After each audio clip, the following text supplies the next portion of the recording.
we have 3 topics left and 5 lecture slots. So the next time there won't be a lecture. Then we have 3 times lecture, and then the last one will be reserved for Q&A, okay? Which also won't be recorded, by the way.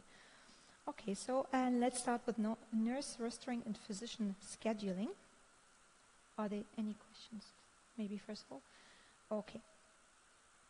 So for today, I think we maybe can finish the physician scheduling. That would be great.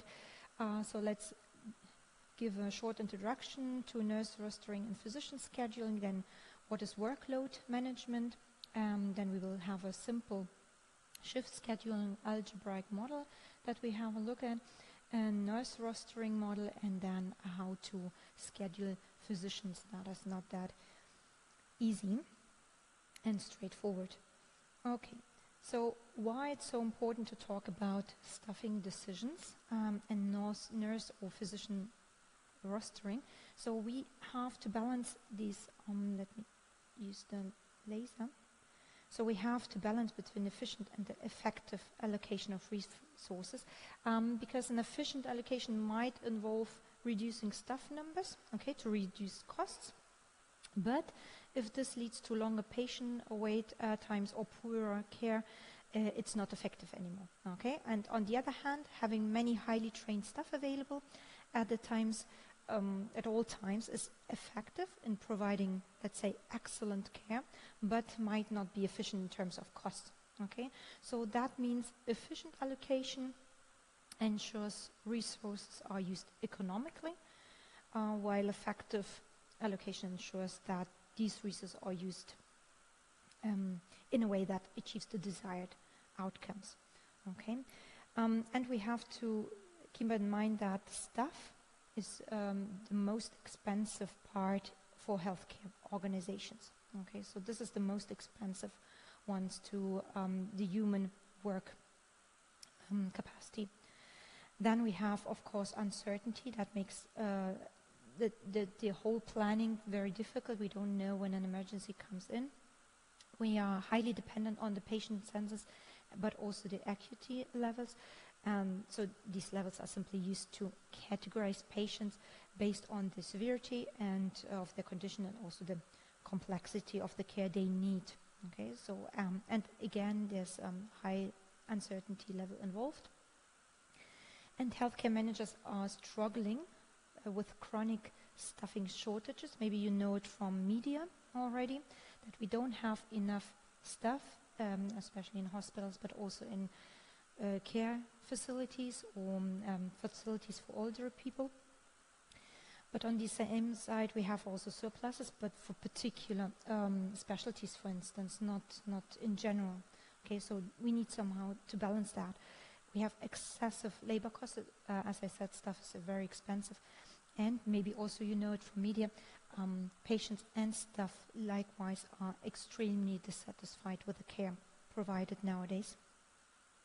So what we want to achieve is to balance the quality of care on one hand, but also satisfy patient, physician, and nurses at the same time. So this is the most important thing, and not maybe the minimizing of costs.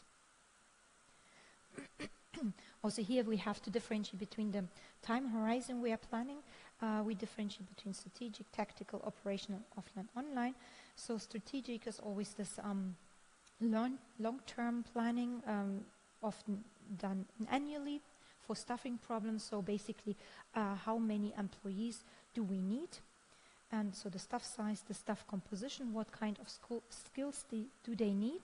Okay, and then we have some kind of clinical rotations, which means that medical students often spend time as members of a medical team so that they can learn what is involved with each medical specialty, so a bit like a trainee program. And we've heard that during Corona, especially in UK, they used the first-year medical students as trained physicians and trained nurses, and you can imagine the human error that was involved here, because they didn't have a clue, and they were used as trained normal staff, okay, like the others. although they simply started to learn. But during Corona, everyone was overstrained, and the capacities they weren't enough. Okay, so that was simply a desperate step to ensure that demand can be covered still. Okay, then we have the tactical planning horizon, let's say between 3 and 12 months. It's about rostering problems, also known as scheduling. It's simply to assign employees to specific shifts and days. And then we have operation offline, few days to 3 months in advance, because staff would like to know their work schedule, let's say 1 month at least in advance.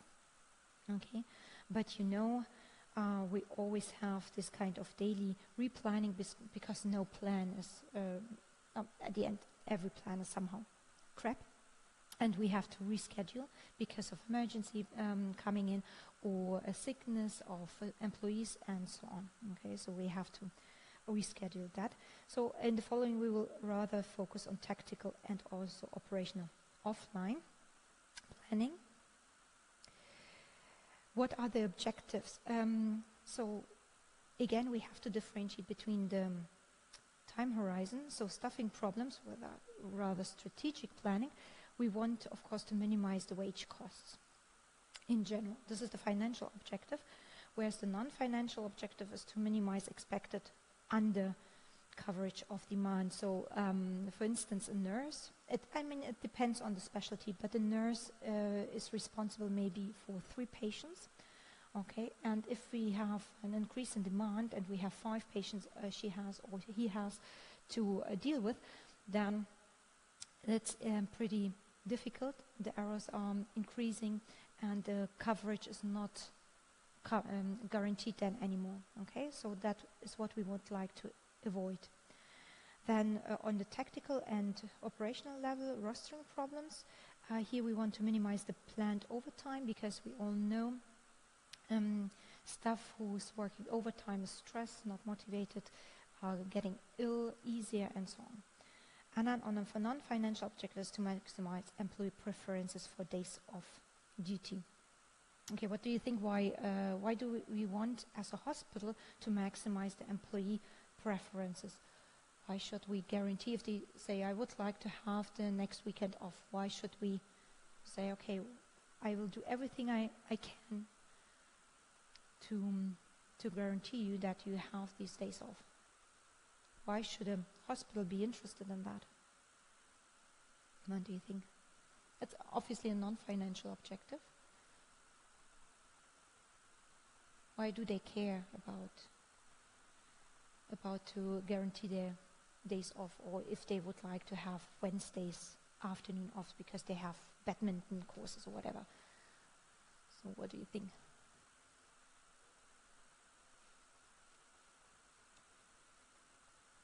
I mean, a hospital is only focusing on financial aspects, maybe care, so that the patients might be not dissatisfied, but why employees? What do you think? Mm-hmm.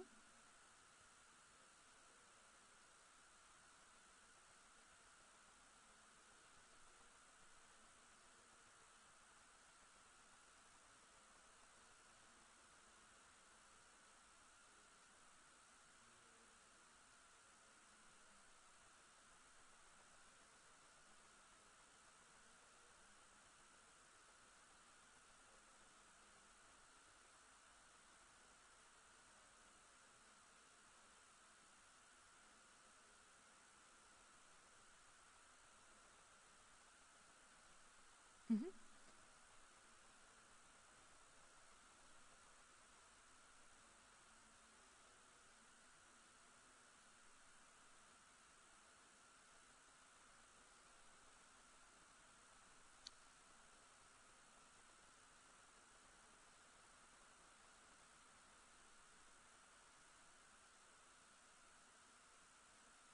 Yeah, absolutely correct.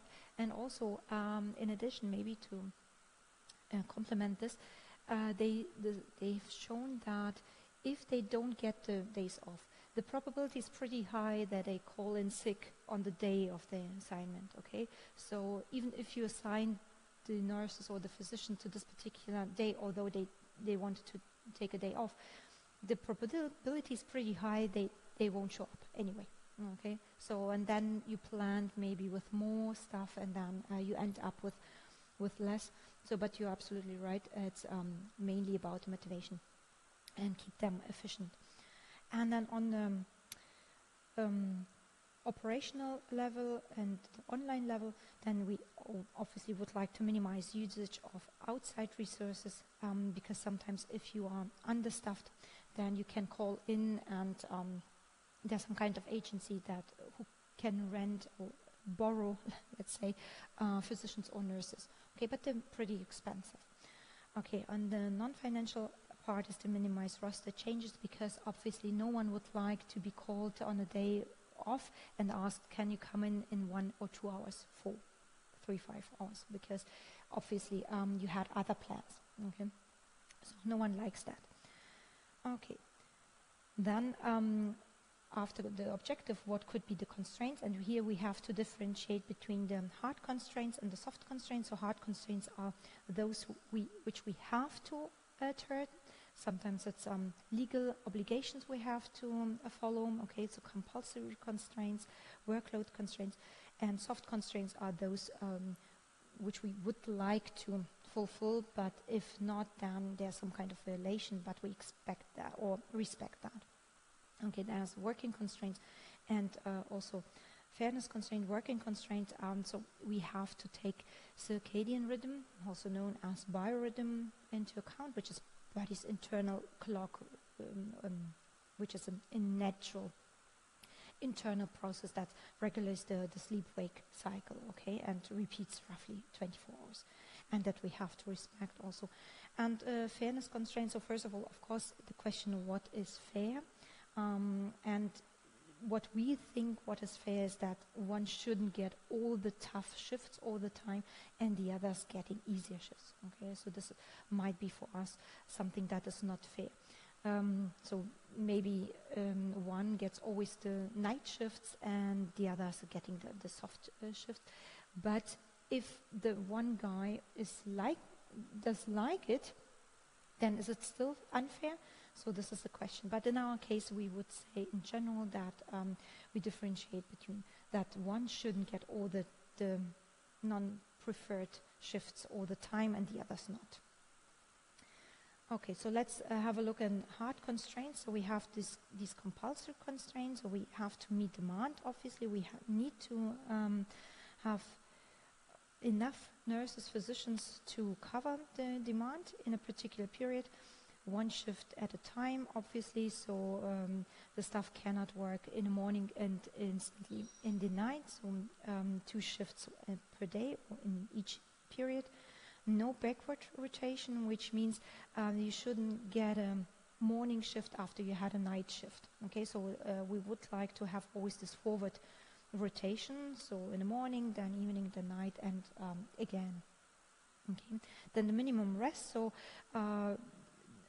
you have to ensure that, let's say, 11 or 12 hours of rest lie between these 2 shifts. Okay, and then we have workload constraints, specific shift limits, so that refers simply to the maximum limit on how many times a particular shift, night shift, weekend shift, whatever, can be assigned to one individual employee, okay, within, again, one period.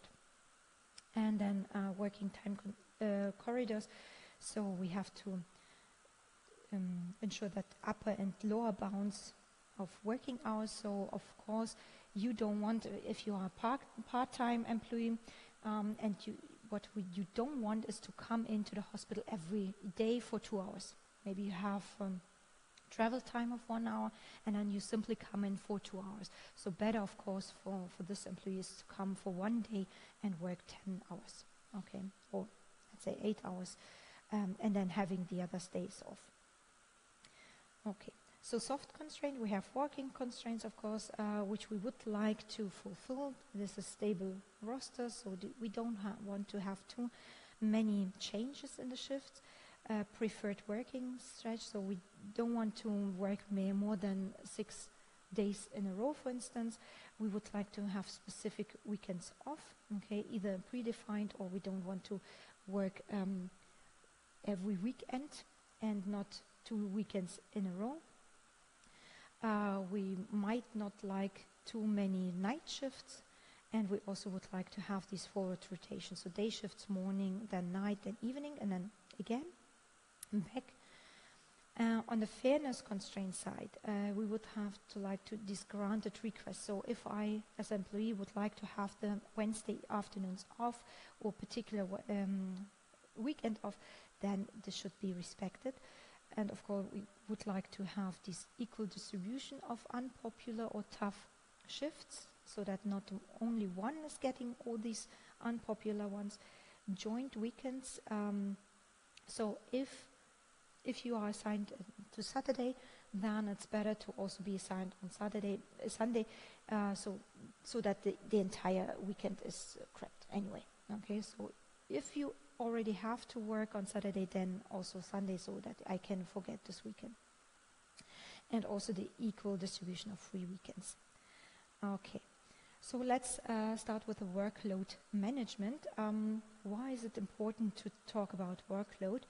Because these workload standards, which determine our staffing or scheduling and also reallocation planning on a short term, we take the following aspects into account: staff utilization, costs, but also patient and staff satisfaction. All these lead then to productivity. Okay, so this is the upper, these workload standards, they determine all our planning basically. And this is why we have a look in detail into this. So work standards are standards for efficient staffing.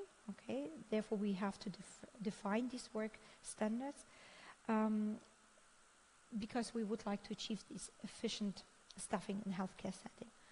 Okay, so the predetermined allocation of time, that involves setting a specific amount of time for each unit of service, and the unit of service varies by specialty department. So for example, nursing units, it could be measured as patient days, okay, which represents then the amount of nursing care needed per day for one patient. Okay, so this is patient day. Then we have these acuity adjusted, so that levels require more nursing hours per patient if the patient is under particular conditions, so it has some kind of higher acuity. Okay, so then we are measuring that in nursing hours, again, per one patient. And then we have this standardized procedures, so for tasks that are standardized, like lab tests, x-rays, or something like this, or there are set standards for number of technicians or amount of time required for procedure. So this is what is the easiest to determine. Okay, and today we can determine the length of stay, the loss, by information systems. Okay, so it makes it easy to determine also the length of stay. Okay, so this time standard is basically the length of time a qualified worker needs to complete a specific task, working at a sustainable rate. So it makes no sense to do the task once very fast and slower the other way. The other days, so should be at a sustainable rate, giving some kind of used method, tools, equipment, and facing similar workplace conditions. Of course, we cannot determine a standard if the working condition changes all the time. Conditions change over time. We have abilities and skills of workers that we have to take into account, and they might change. We have to capture every aspect of the job, and also influencing factor that could change the standard. And if there's a significant change of the procedure because some kind of new technology is coming in, then of course we have to adjust our standard time.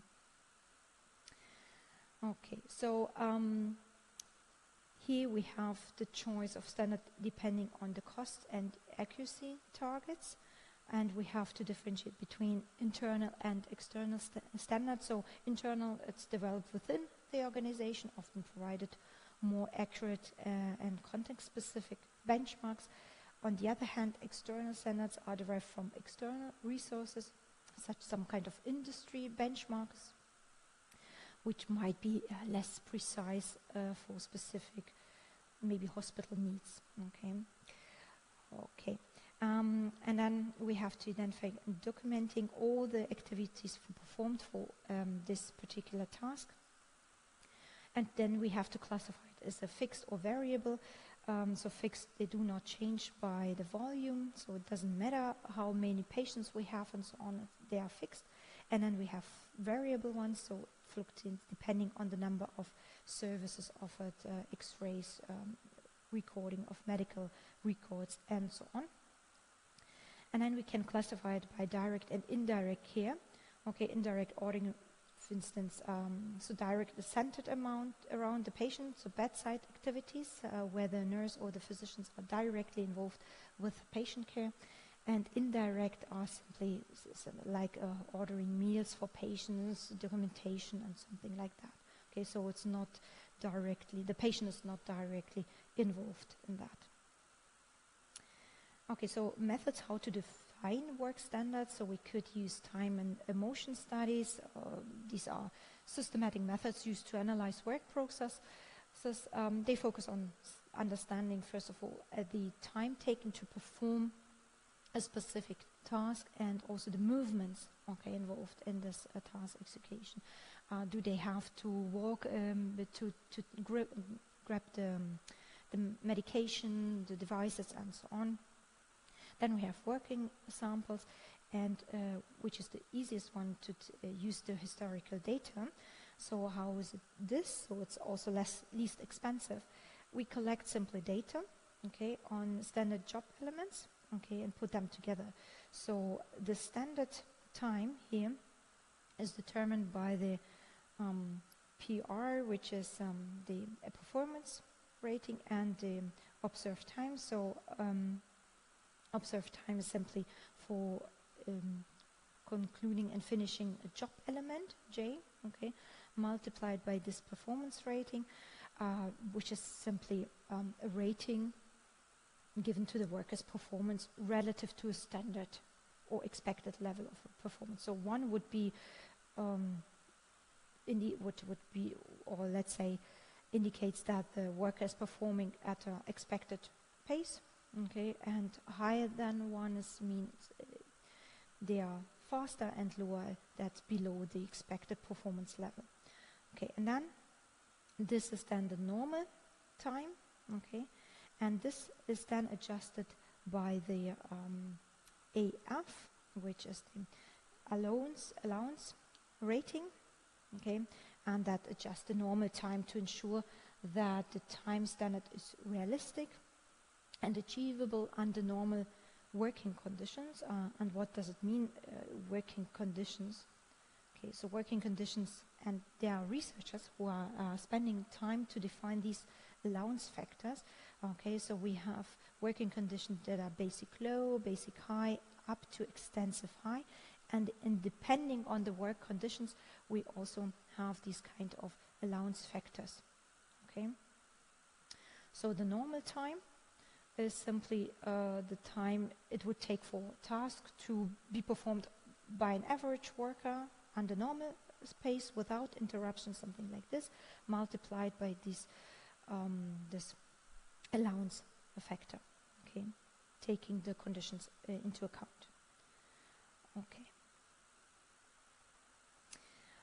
So let's start with a very, very simple shift scheduling model where we would like to assign workers to particular shifts.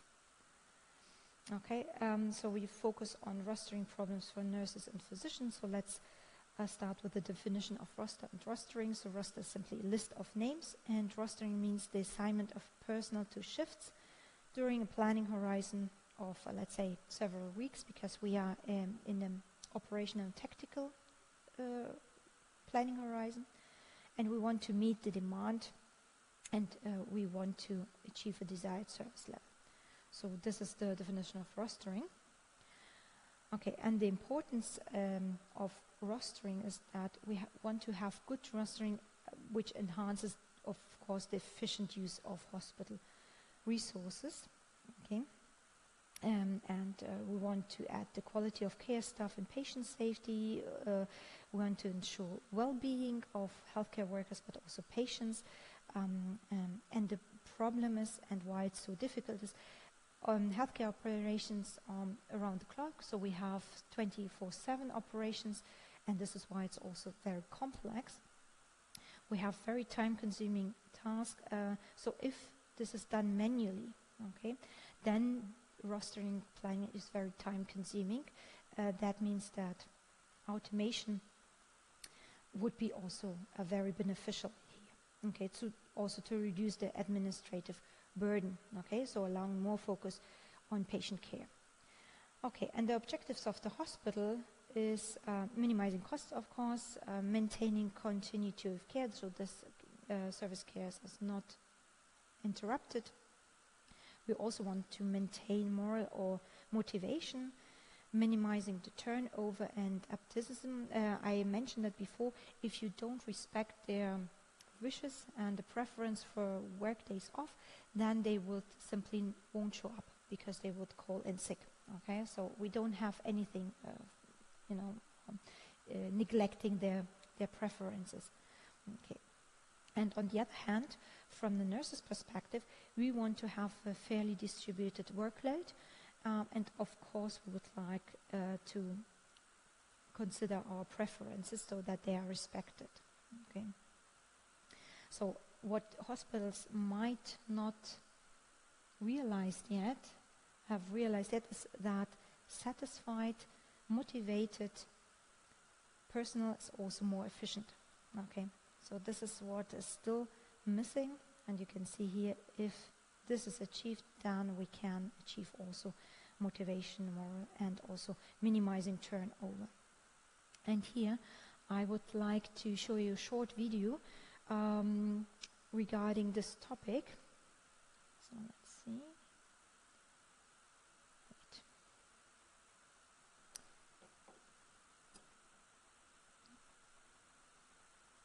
Yeah, okay. Okay. So let me check.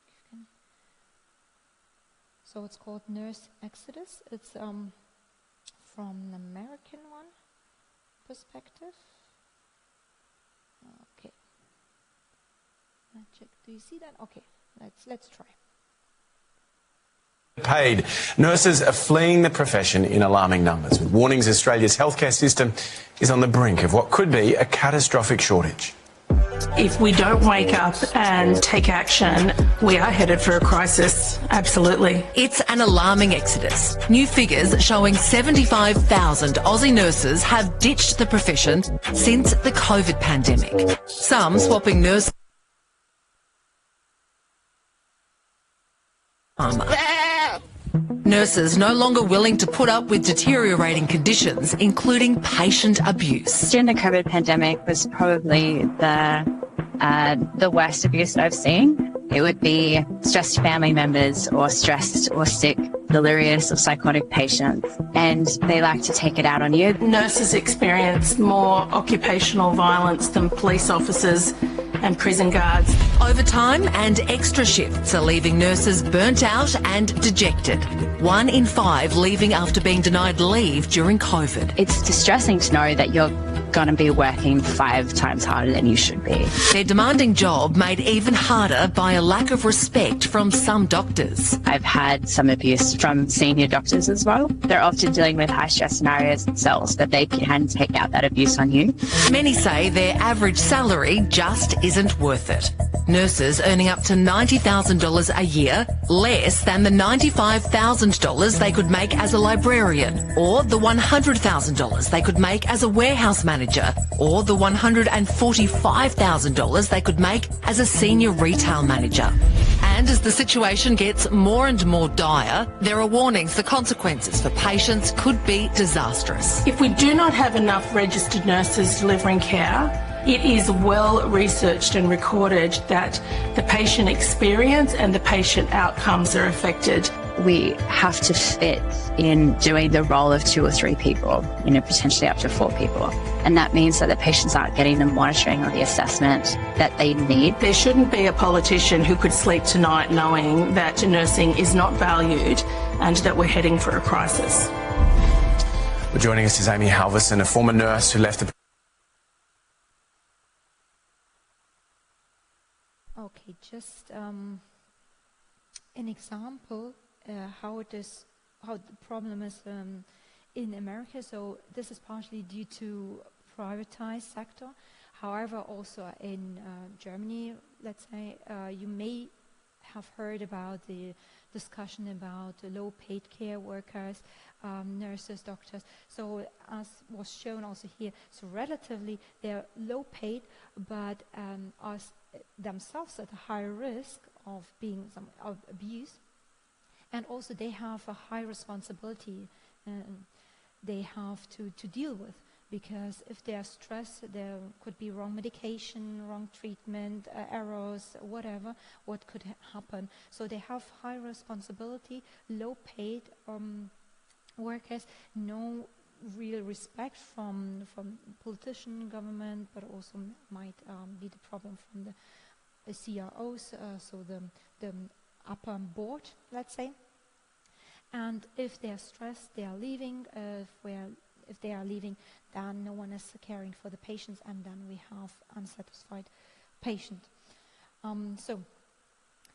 This is also not only a problem for America, but also nowadays also in Germany for care workers in particular, but also nurses, especially after Corona.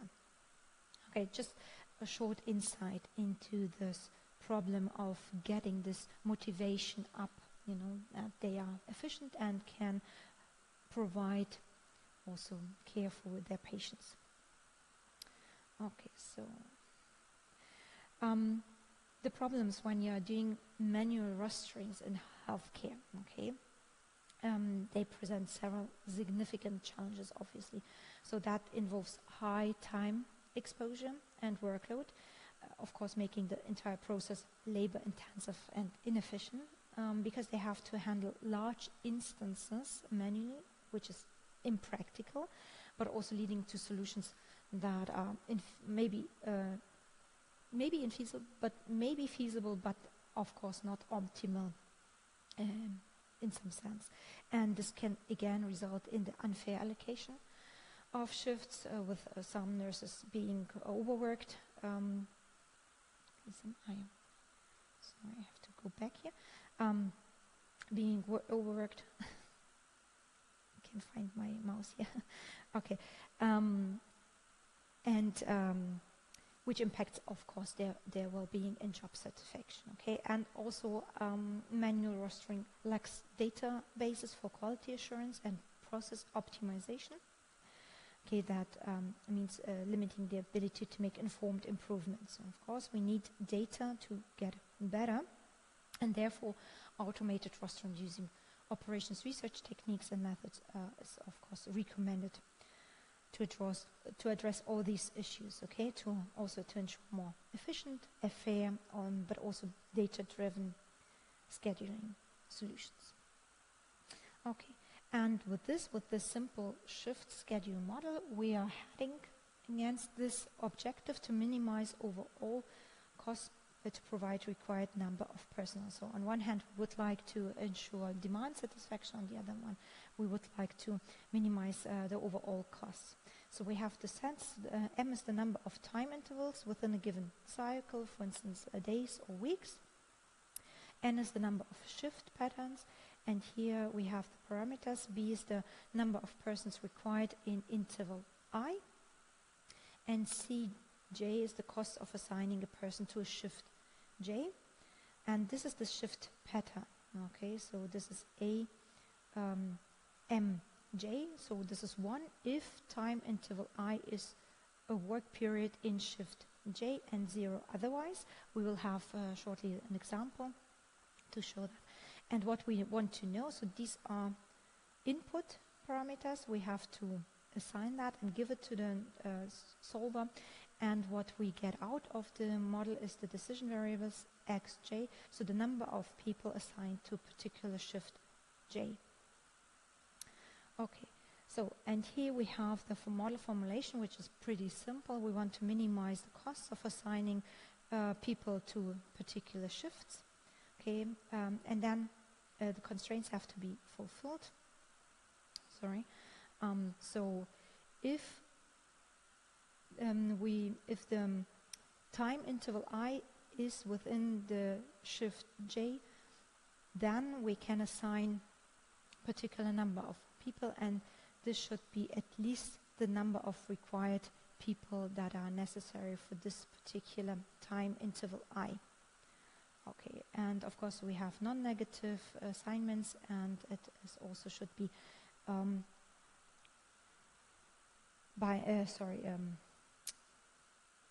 integer solution. Okay, although it's a very, very simple problem, it's already a NP hard problem again. And to understand that better, we have here an example. So let's consider an emergency admission open from 8 a.m. till 7 p.m. And we have nurses work in 5 shifts, and these are the shifts. Okay, so this is 5 shifts. This is J. Okay, from 8 to 4. So this might be the early day shift, the late day shift from 11 till 7. Then we have the midday shift, the early shift from 8 till 11 a.m. and the late shift from 4 p.m. till 7. Okay, so these are the number of hours, and these are the costs. So we can see here the late shift from 11 a.m. till 7 is the most expensive one per hour, at least. Okay, and we have the costs, 50, 60 in a vector for the first shift, second shift, third, and so on. And then we have the time intervals. These are I, okay, from 8 to 9, 9 till 10, and so on. Okay, so let me use that. So you have a shift, okay, the day shift. This is J, this is the shift, this is the column basically, and then you have time intervals from 8 till 9, 9, 10, and so on. Okay, so the rows are the time intervals, and the columns are the shifts. So this is, for instance, till 4 p.m. This is the early day shift. Okay, so we can write it as a matrix. Okay, so we have the columns shifts and the rows time intervals. You can see here 1, 2, 3, 4, 5, 6, 7, 8. This is exactly this first day shift. Okay, from 8 a.m. till 4. And here the row is the first shift from 8 till 4, then the second from 11 till 7, then the mid, then the early shift, and the late shift. Okay, and here also written as a vector the need of people. So for the first time interval, we need from 8 till 9, we need three nurses, let's say. Okay, and so at the end, what you could see here, okay, you can write it as a matrix. So the constraint is simply having matrix A multiplied by the decision variable, also written as a vector, should be at least the number of people necessary for each time interval. Okay, so in our case, it would be, as an example, that would mean we have A, the first one, the first time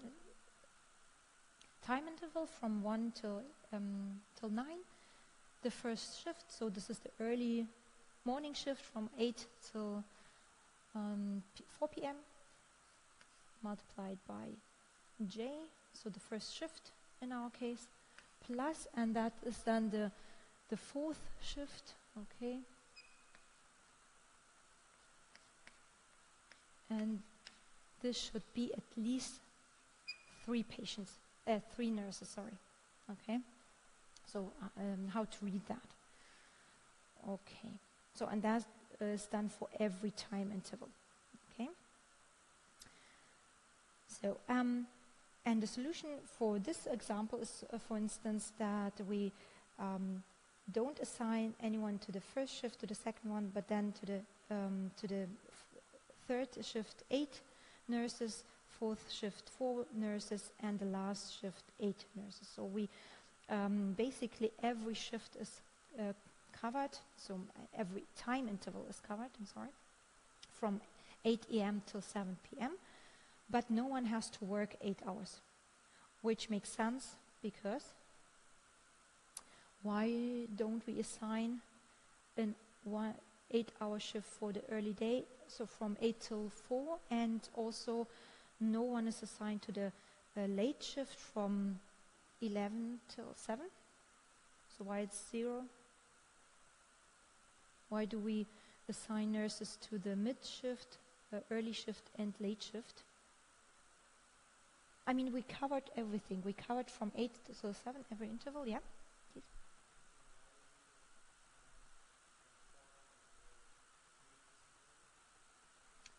What is not open? No, it's open from 8 a.m. But no one is working 8 hours from 8 till 4. So 8 nurses are working from 8 till 11. Four nurses are working from 8 till 11. Then nurses are working from 11 till 4, and then from 4 to 7. But no one is working 8 hours. So these nurses are working 4 hours or 3 hours. Why is no one working 8 hours? Why is the solution? Why does our solver not giving us these shifts? Yeah? Exactly. We said that the 8-hour shifts with 50 and 60 hours, so per hour €7 or whatever, is most expensive.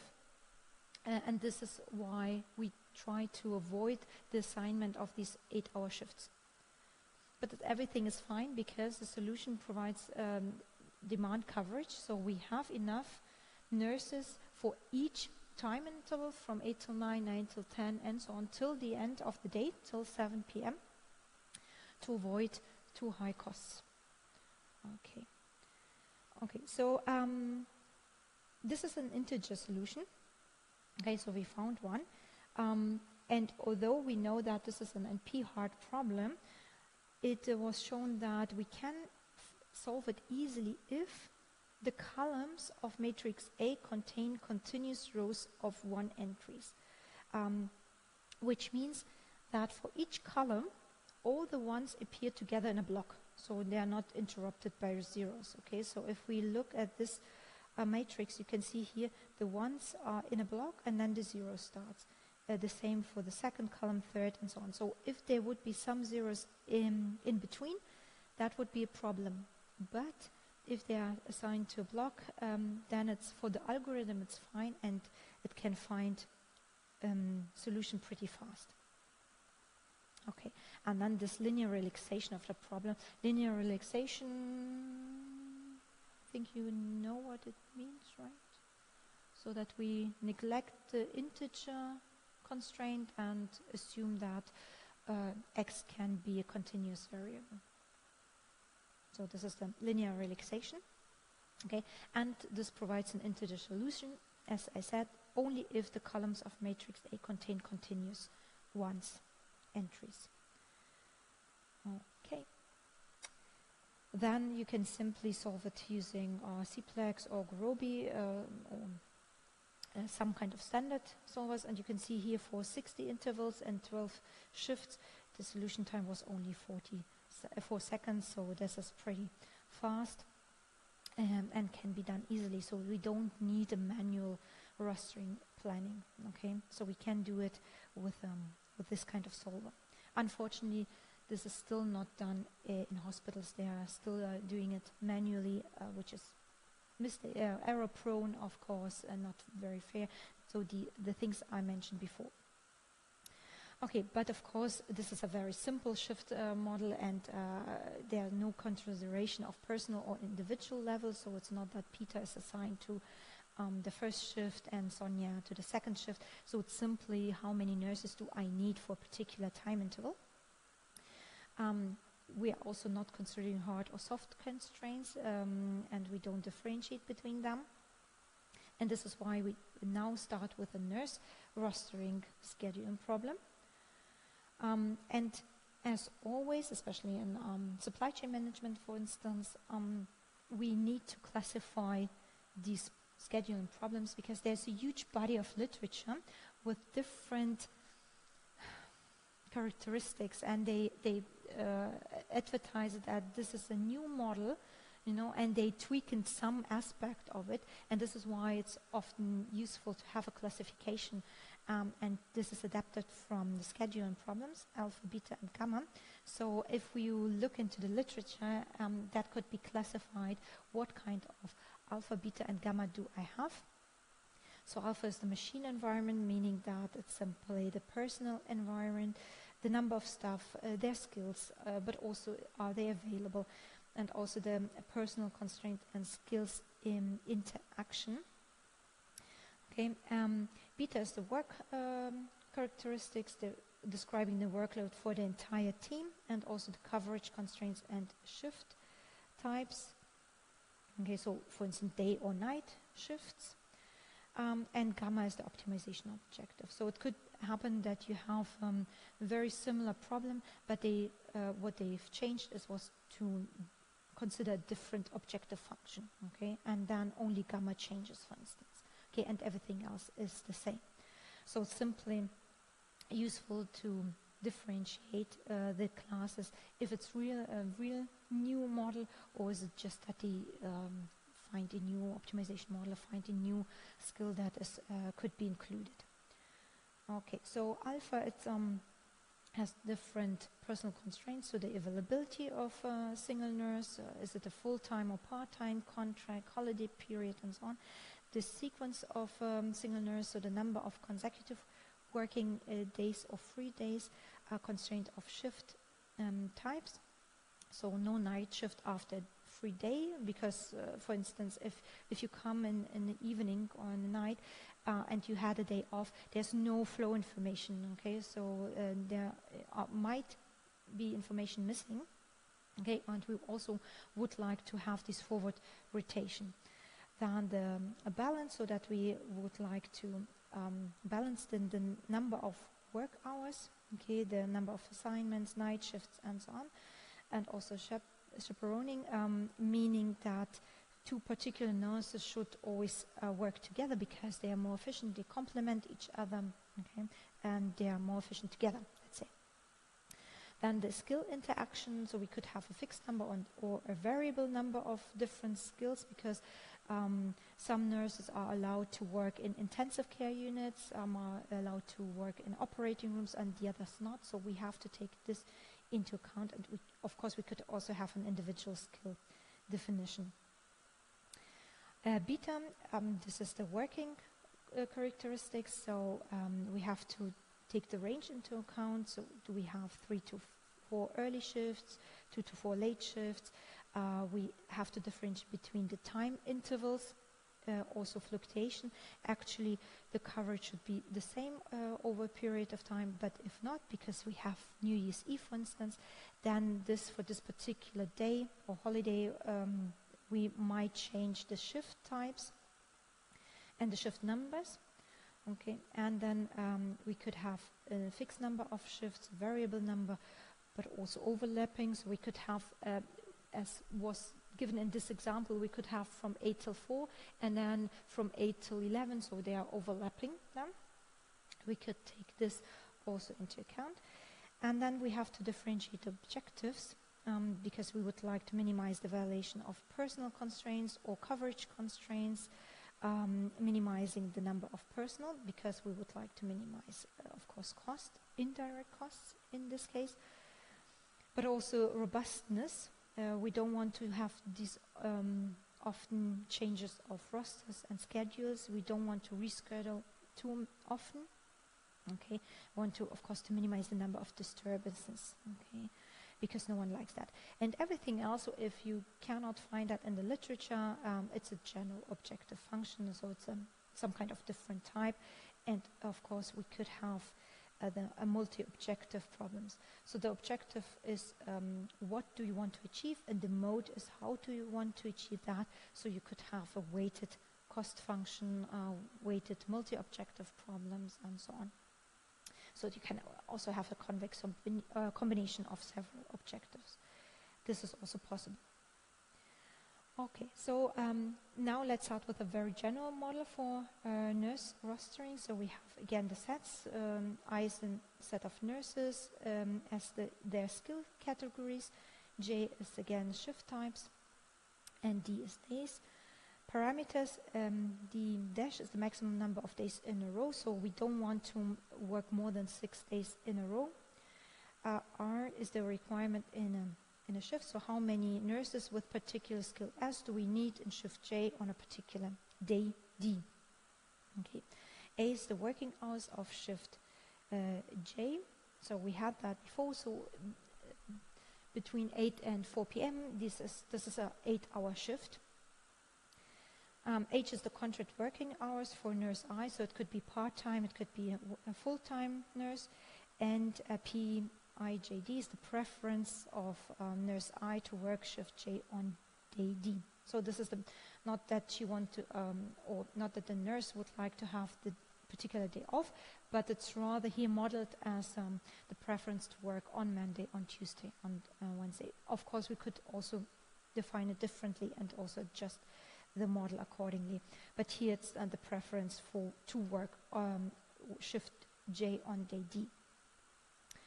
Okay, and the outcome of this model is Y, ID, so it's 1 if nurse I is off, has the day off, okay, and 0 otherwise. It might be confusing, okay, so Y is saying if the nurse is available on day D, and X is saying if nurse I works shift J on day D.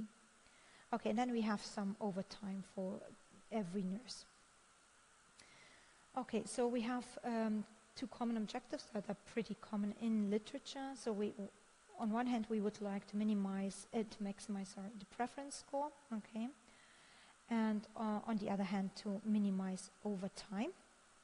Okay, but there could be also other objectives, maximizing fairness, and practice often what is seen for manual rostering, that they assign nurses according to the surname, okay, and then what they are doing is they start with A and they assign the nurse to the most unfavorable shift, and then the next shift, the next, and so on, and then if the unfavorable, so the bad shift is missing nurses, then starts again. So it could happen if you are starting with a surname of A that you will end up always taking the bad shift. So this is the manual unfairness we were talking about earlier. Okay, so the constraints. So first of all, assign at most 1 shift per nurse and day. Okay, so we remember Y is 1 if the nurse has a day off. Okay.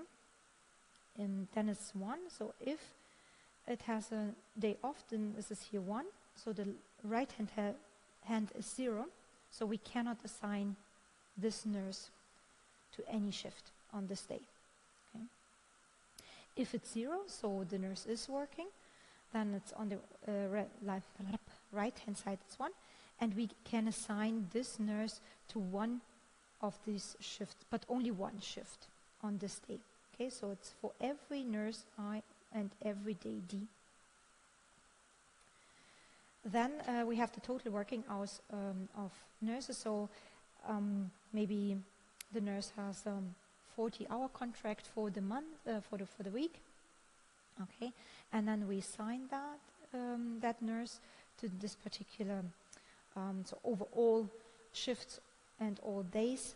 So that per week we have 40 hours, and it could happen that we could have overtime. Okay, that the nurse is working overtime for this particular week, for instance. Then coverage constraints, of course, we know that we need a particular number of nurses for this particular shift of skill S on day Wednesday or whatever. Okay, so this is what we definitely need. Okay, these are hard constraints. We need at least 3 nurses with particular skills on Wednesday, and then here at least 2 consecutive days have to be off, so we cannot have one single day. Okay, maybe an example. So let's say we have here nurse I, okay, and we have Tuesday, okay. So, and this has less or equal to be Y, the same nurse obviously, but Monday, so this is day -1 plus Y for the same nurse, but D +1, so that means Wednesday.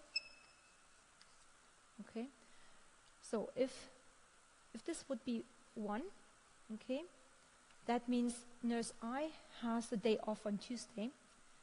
Then we could have here 1, so the nurse has also a free day off on Monday, but not on Wednesday. That could be. It could be also that the nurse doesn't have a day off on Monday, but on Wednesday. Okay.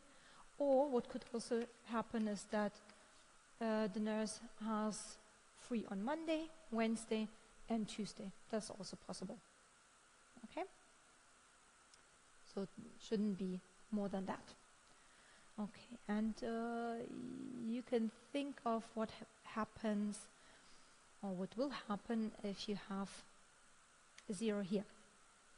You might go through it at home, okay, and think about that. Okay, if this is 0, what could happen is that we still have 1 and 1 on the right-hand side. Okay, so the nurse has a day off on Monday and on Wednesday. Okay, so but we say we would like to have 2 days in a row. So you might think about that at home.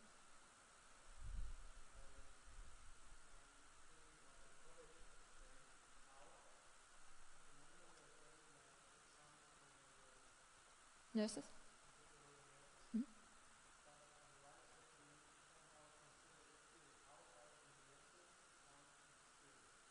Every nurse has a particular skill set. And this is what you have to give the solver, basically. This is what you have to define. No, absolutely correct. Okay, so then we have the maximum work stretch. So as I said, we don't want to work 7 days in a row, but maximum of 6 days. Okay, so here could be 6. And then you can see here, as long as the nurse is working, Y is 0. Okay, so we are summing up the ones here. Okay, from let's say Monday plus 6, and then we end up on Saturday. And then we there should be 1 Y, that should be 1. Okay, so that we have a 0 here. Okay. Then we want either to work most 5 days in a row or exactly 5 days. It depends on the working conditions. Okay, so for each nurse over all shifts and all days, we shouldn't work more than 5 days or exactly 5 days in a row. But of course, this could be expanded by different other constraints, every other weekend of days of request, no doubling back, so less than 60 hours off, okay, between the shifts, nurse rotation, and so on, so on. So also prohibit a morning day shift after night shift, for instance, something like this. So that can also be included. Okay, so this is a very general and also again very simple model for this. Okay, so you can highly criticize that. Yeah, sure.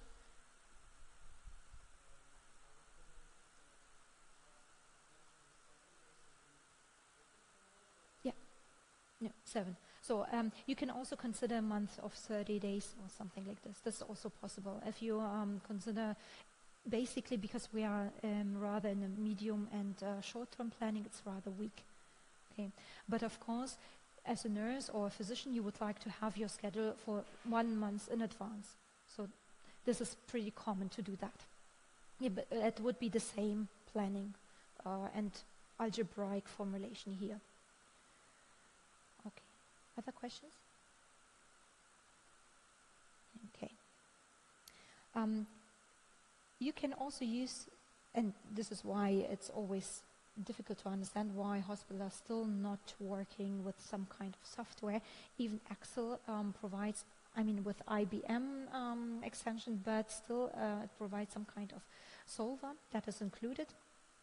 Here, example of 25 nurses, 2 skill types, 3 shifts per day, 7 days, so 1 week in advance we would like to plan. And you can see here, I don't know if you can see it, but it's written that first, for instance, that the nurse 1 has to work shift 1 on day 4, and then nurse 1 has to work shift day on day 5, and so on. So the first nurse has to work on Thursday, Wednesday, and Saturday, for instance, at different shifts. Okay, and here below, you can also see that the overtime. So they all have 40 hours of contract, okay? But you can see here that basically the overtime is balanced over all these nurses, okay? Because one of the objectives is also to take the balancing, the fairness into account, so that not only one nurse is getting all the overtime, but it is distributed fairly and there's only 1 hour per nurse. Of course, it's a very simple example. It's not a real one, but you can still hear it requires only 8 seconds, okay, to solve this. Okay. Okay. So let's then finish this lecture with the physician scheduling. The problem is here that first of all, we have wide fluctuation in demand for service. Particular physicians only assignable to a particular specialty, a particular department, and so on. We have on-call service to handle emergencies, of course, although the physician has a free day off. They have a highly specialized skill set. It is some kind of neo-monopolistic environment, let's say. And they have a very detailed contract, and that varies by region, governing authorities, seniority, specialty, training, and whatever. So we cannot give a general problem formulation like for nurses, because it's a very special problem, okay, for these physicians. However, we can still try. And the problem is, because it's complex, because it's so highly specialized, it is again done manually, okay, and this, as we talked about also about patient transportation, is prone to errors, inefficiencies, and unfairness, of course. Okay, so therefore the solution is to use operations method again. We need additional constraints in physician scheduling, in addition to the nurse scheduling. So here we must, that was different to the nurses, but here we must at least have 16 hours between the end of one shift and the beginning of the next shift. Okay, so this has to be respected. We have a work stretch that's normally 2 to 4 consecutive days. Okay, so nurses can work rather 6 days in a row, physicians rather 2 to 4 days, depending on the specialty, of course.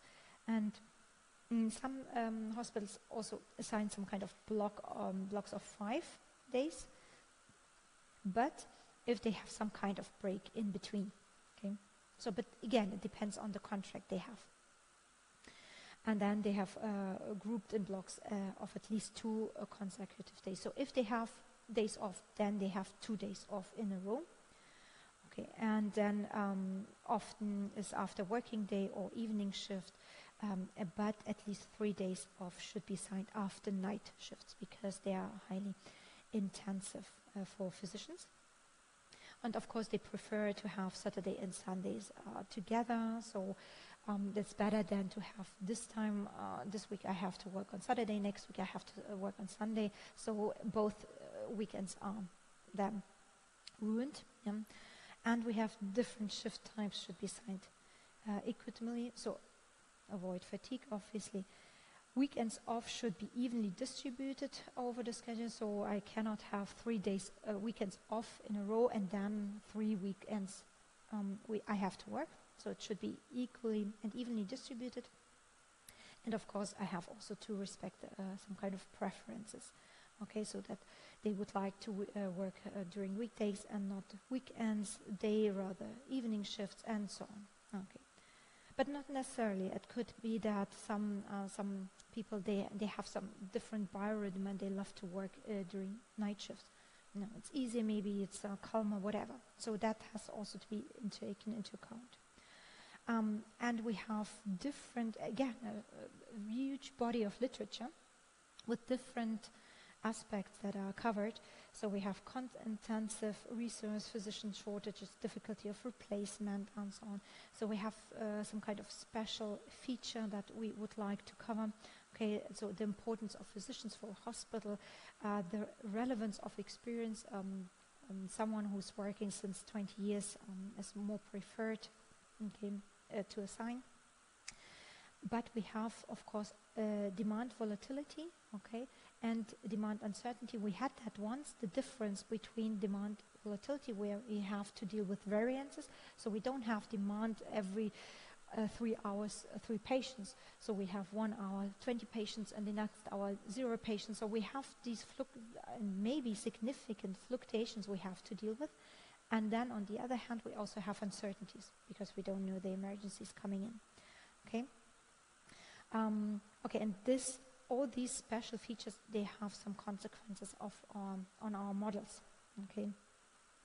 And if we have some kind of shortages, I mentioned that before, then there are some kind of agencies borrowing doctors, nurses, okay, to of course, to higher costs. It's pretty expensive.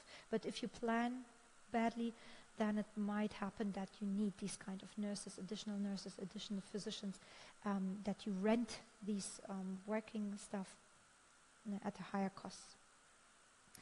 Okay, so let's have an example of a rather generic physician scheduling model. So you have physicians, J are now days and not shifts.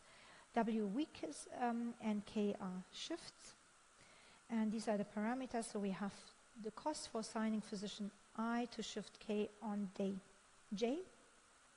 We have the daily demand for a particular shift. Maximum work stretch in days. So the physician cannot work more than 4 days in a row. Then the maximum shifts NI, the maximum shifts of type K, so we don't want to have more than 3 morning shifts per week. Then C is the maximum weekends in a row that we are willing to work, let's say 2. And A and B, so not more than A out of B consecutive weekends we want to work. So I want to only work 2 consecutive weeks out of 4, okay, in a row. This is what I respect. And the N is the maximum number of night shifts. Okay, so, and then the outcome is now X is if the physician I works shift K on day J, and Y is this time that 1 is if a physician I works on day J. Okay, remember in the nurse case, the nurse had a day off. Here, Y, 1 says that the physician works on day J. And then Z is 1 if the physician works on weekend W. Okay. Okay, so the objective is to minimize the cost of assigning the physicians to a particular shift on a particular day. Okay, of course we could have alternative ones, alternative methods, feasible solution that is found manually. We could also respect hard constraints and minimize the deviations for violating some kind of soft constraint, because we want to have whatever 16 hours in between. This is a soft constraint, and we want to minimize the variations of that, okay? And have some kind of preference weights. Okay, so what are the constraints? So first of all, of course, the demand constraints. So we need particular number of physicians on a particular day. Okay. So overall, physicians I on day J and shift K. Then we want to have a minimum of 16 hours rest between two shifts, and the trick is not to write 16 hours here, but to define a K hat, saying that if the physician I is assigned to shift K on day J, then you cannot assign the same physician on the next day, J plus 1, okay, in the morning. And this K hat is maybe, K is maybe the night shift, and K hat is the early shift, okay. So this is a trick without the necessity to write 16 hours here. Okay, so this should be avoided. So either this one is 1 or this one is 1. But it cannot be that both are 1 at the same time. Okay. So maximum work stretch of the days. Okay, so meaning if we want to have only 4 days in a row. Okay, so again, the physician I for day J over all shifts, and J could start, so the day could start with J plus again. So we start on Monday plus 4 days, so we on Friday we should have the day off. Okay, so physician I cannot be assigned to Friday. Okay, if the physician was already assigned for Monday, Tuesday, Wednesday, Thursday. Okay. And we have here an additional constraint group, okay, saying the same basically. Do you know why? Why do we need this additional constraint? Maybe an idea. Heads up. Maybe a tricky one. Do you know why indirectly we did it already, right? We assigned the physician I to a particular day. Over all the shifts.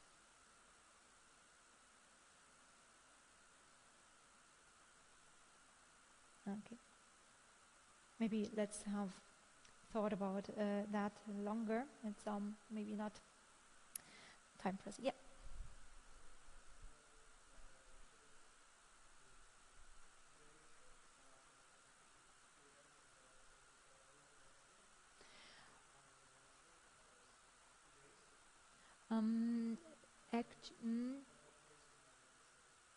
Yeah, no, that's a tricky part, but I think they differentiate between the days till 12 p.m., so in the midnight, and then the next starts, so it should be taken into account, absolutely correct.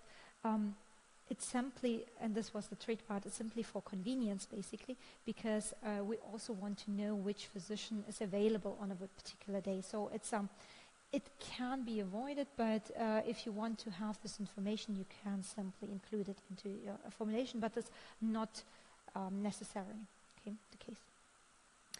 Okay. But good point, I will think about it.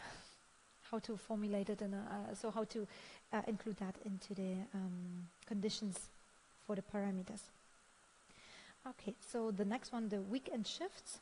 So we said that if JW is Saturday, for instance, okay, so if this 1, then Saturday plus 1, so Sunday should be also a day off, okay.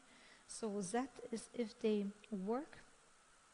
Let's go back to the parameters. So the question is, do we remember all the parameters and decision variables? So that is 1 if a physician works on weekend. So, and what we want to have here is that if Saturday is assigned, if the physician I is assigned to Saturday, then this should also be 1, because then we have 2 on the right-hand side. Okay, so if one of these x's is 1, then the other one is also 1, or needs to be 1 to fulfill this 2 on the right-hand side.